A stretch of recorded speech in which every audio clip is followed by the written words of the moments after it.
a shock of horror on my There's no brown up here. It's as if a demon has appeared. The energy of a Hey, demon. woman! No, I open my eyes, I'm like,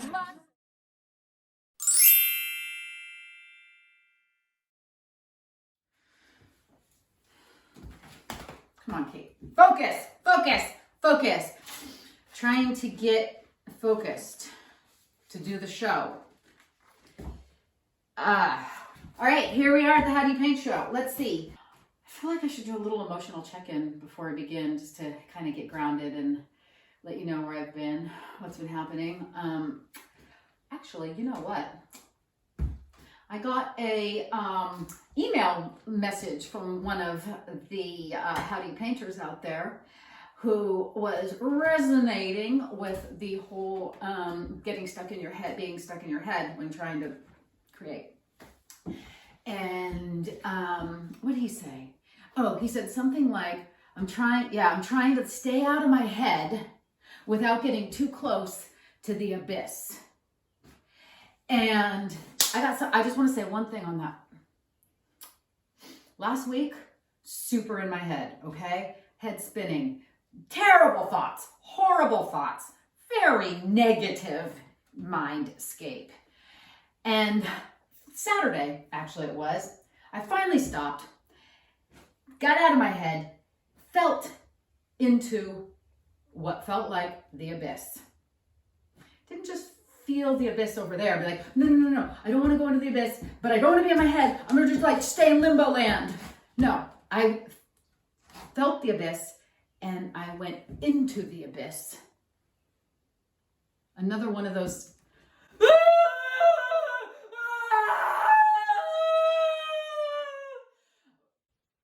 experiences. All body, all instinct, all emotion, all sensation, no thought, wailing of a baby. And guess what? I was delivered like a baby. Delivered into a new life. So that I am only saying to let you all know, do not fear the abyss. The abyss is the portal into new life, death, rebirth. It happens just like that. Trust the natural cycles. Okay. That got me focused. That's what we're doing here. That's what this is all about.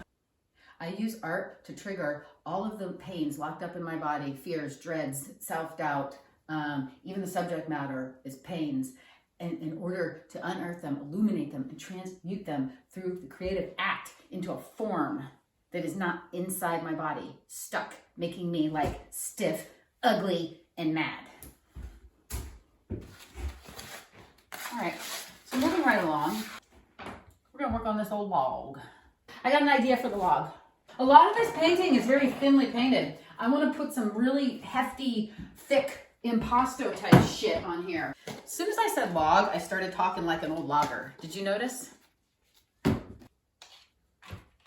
right, so I'm gonna start with this gel medium to really give my paint a lot of heft, weight, body. What color should we make the first layer of the log?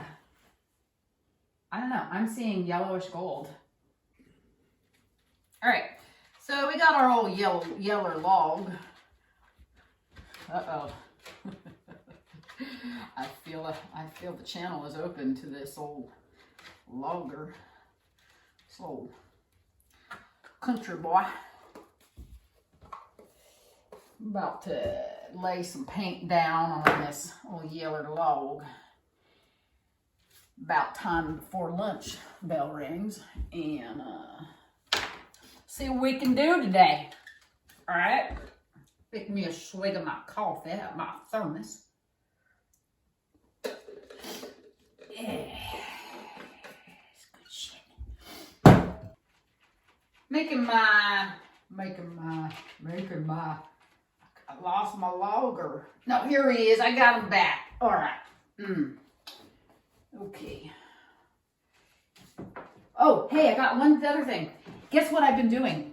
I mixed up this gray to add to every single time I put paint out to paint with. I add a few drops of this gray to tone it down because I feel like my paintings are getting too bright and too like cheerful, Crayola. And I want a little more like coolness and subtlety with my color palette. So I just add this neutral gray to everything.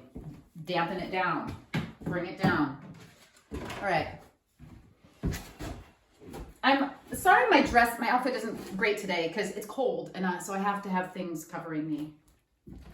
Doesn't look great. I know I don't strike the elegant figure that you're used to seeing.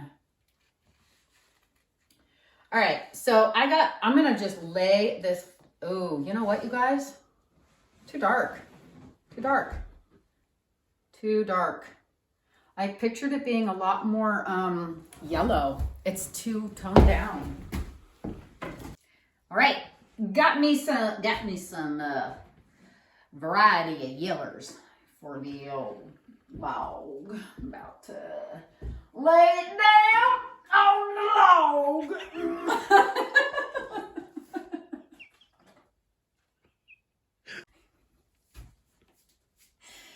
About to lay some yellow down on the log. About to lay it down.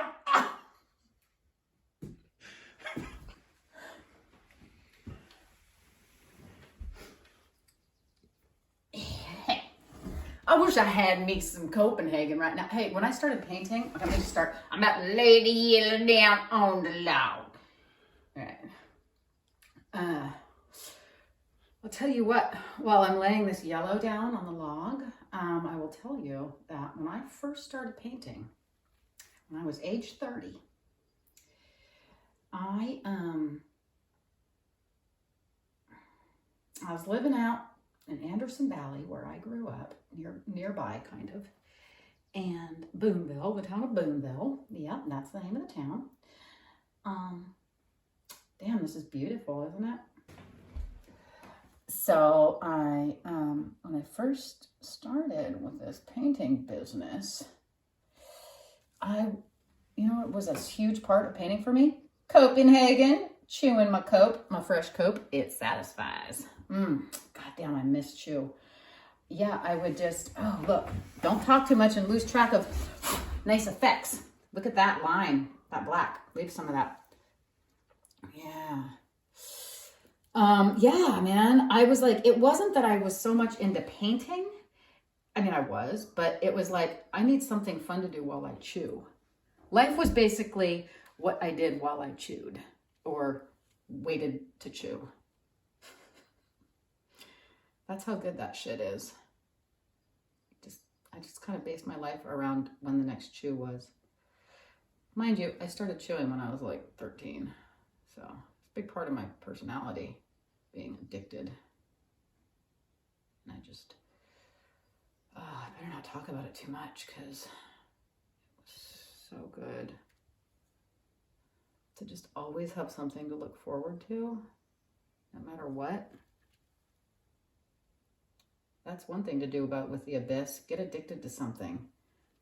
Seriously, it totally works. You never have to go in the abyss. All you think about is your next fix. It's very simple. But I don't know. The soul wants to evolve. Fucking soul. It makes shit complicated. You see, I'm disappearing the branches that were here. Actually, let me go dark. Let's go dark because we're in the darkness here. I know you want me to talk about laying it down on the log again, but I won't because you know why? You don't want to overdo shit. You just want to let it be funny and move on. Don't try to go back and recapture peak moments. If you go back and try to recapture peak moments, which I'm constantly trying to do, you basically ensure you will never have a peak moment again. Because peak moments only happen when you just let go. So let that be a lesson to you, kids. Give it up. Resign yourself to boredom and emptiness, and then, lo and behold, boom, something comes. Usually doesn't make that stupid noise, though.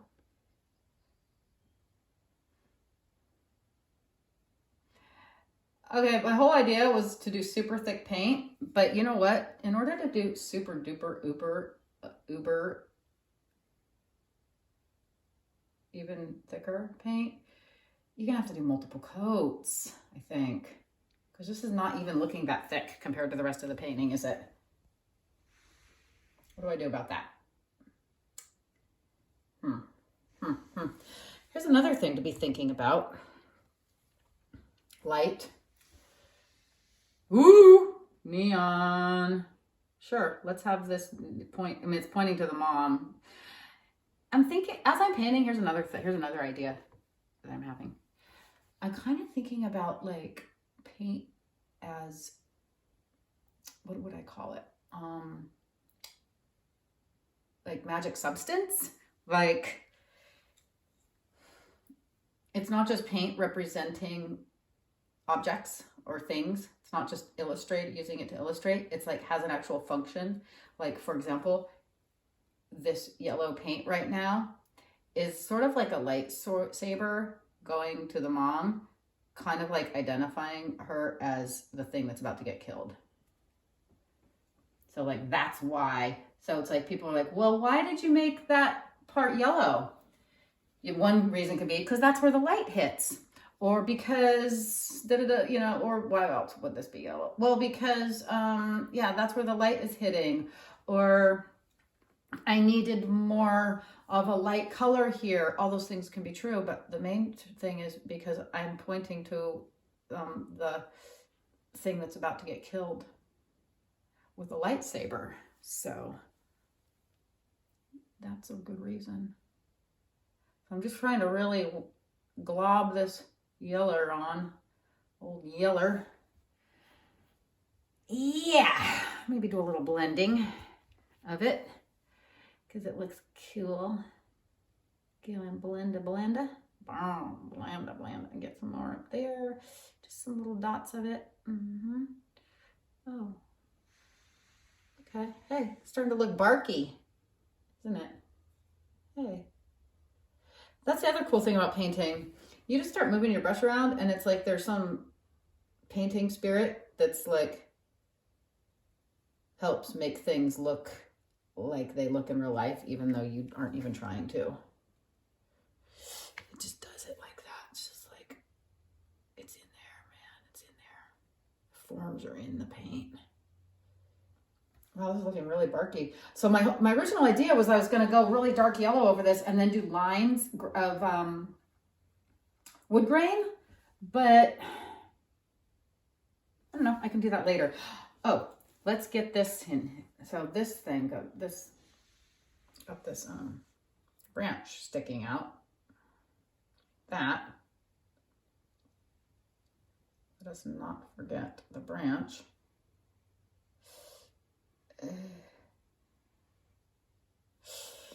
Go a little wider. Oh, excuse me, booger.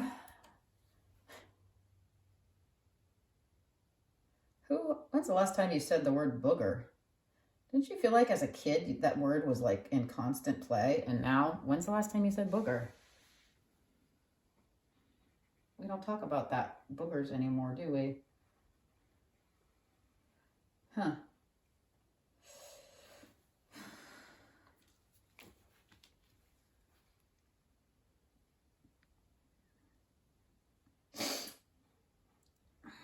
Does this work? I don't know if this is going to work, if people are going to understand what's happening here, because I'm not drawing it right. Like, this is like where, yeah, that looks right. See, this is like the bark that is on the outside of the broken off branch, right? Doesn't that work? Do you understand?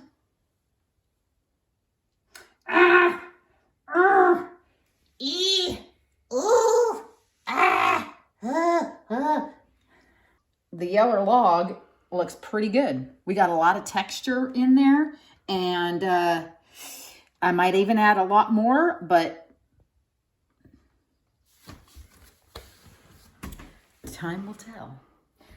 All right. Guess what it's time to do? Deer. Time to do the deer. Yep. Need her in a 3-point stance. Anyway, gonna do. What I'm gonna do with the deer is something along the lines, people, of that. My abject, I'm calling it my abject color fields. My abject color fields. You know, you saw the breakthrough tree painting that I did. So I'm thinking, why don't I do the deer with this treatment? Now the problem with that is if I do just these shapes with all that heavy treatment, they're just gonna look plastered on, collaged on. That's not gonna work. That's not gonna look good. So I don't know what to do about that. I started talking like you thought I had a solution. I don't know what the fuck. But what I'm gonna start with is just laying down some metallic paints, and some odd colors, some patchy colors on the deer bodies. And I'm also thinking of light sources. Am I gonna do realistic light? Like hitting, like, is there light coming from here? I don't know, because I'm terrible at figuring out where the light would be, unless I had a picture of a deer already lit, which I don't. Or maybe I just make light come from within and just have light sort of randomly coming out of them. I don't know. What should I do?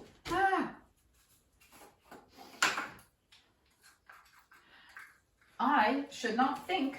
I should let my eyes do the thinking.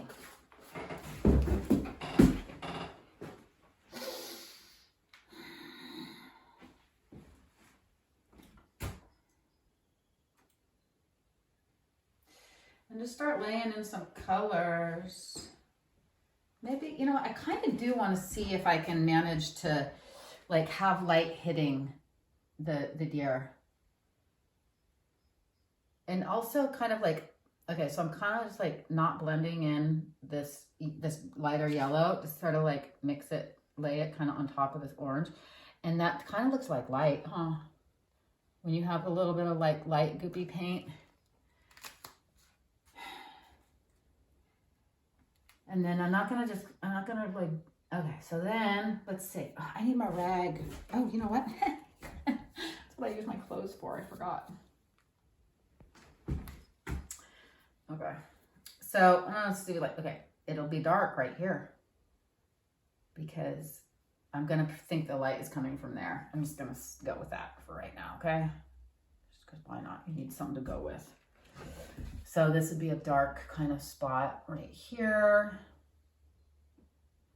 I also don't want to do all my dark spots with copper. Why not do some dark spots with bronze? Dark spot. Like there. Oh God, I totally covered up what I did here. It was so good.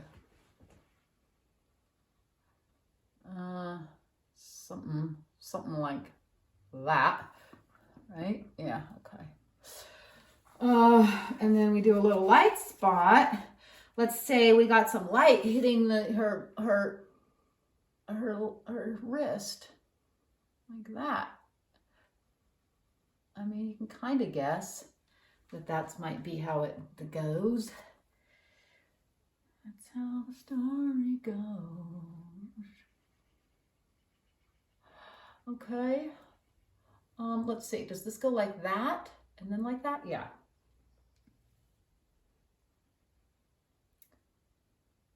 Actually, this would be like sort of, I don't know, people. I'm just improvising. Okay. I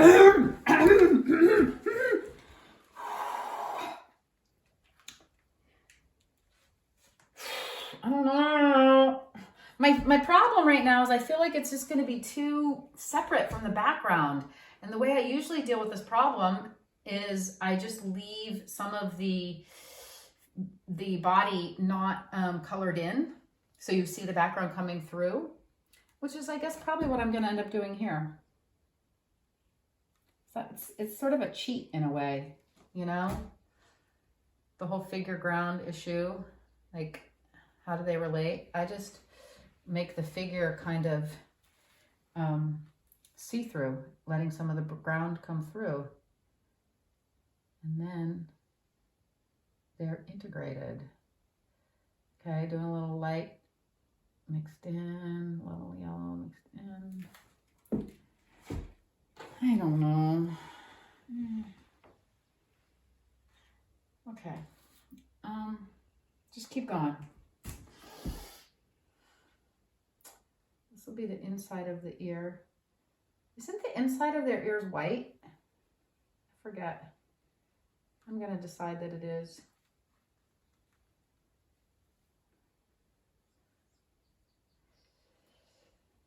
Okay. Okay, and then the head. Okay. Oh yeah, let me do this orange.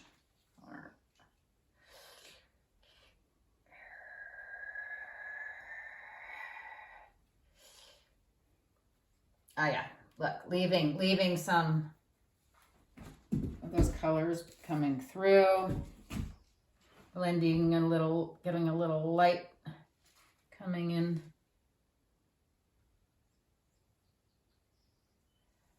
How's that looking? Be kind of pretty.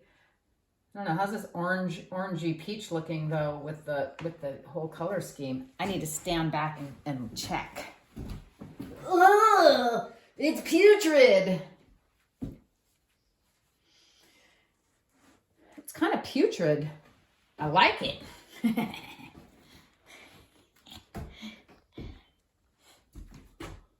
Oops. Try a little gold.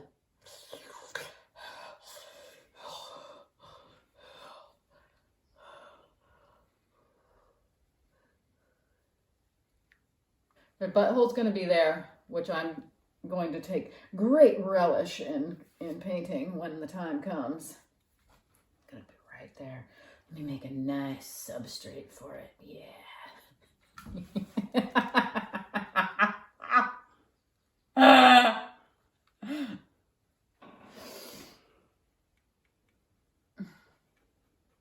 There.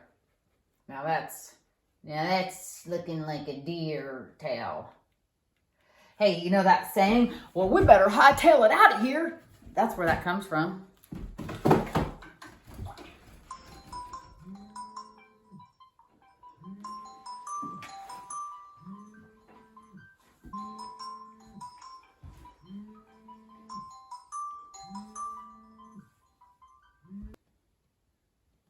All right.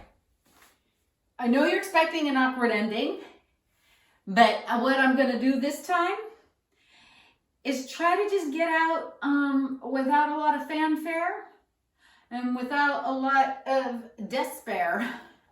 Well, you know what, ladies and gents, and everybody else, we did it. We laid down the yeller. We laid it down. We laid down that yeller. Yeah, like we did it down. All right. See you next time on How Do You Paint, motherfuckers?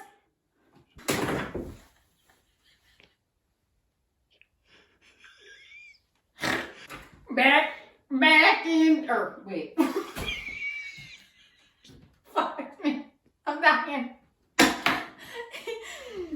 Till next week, we'll get you the...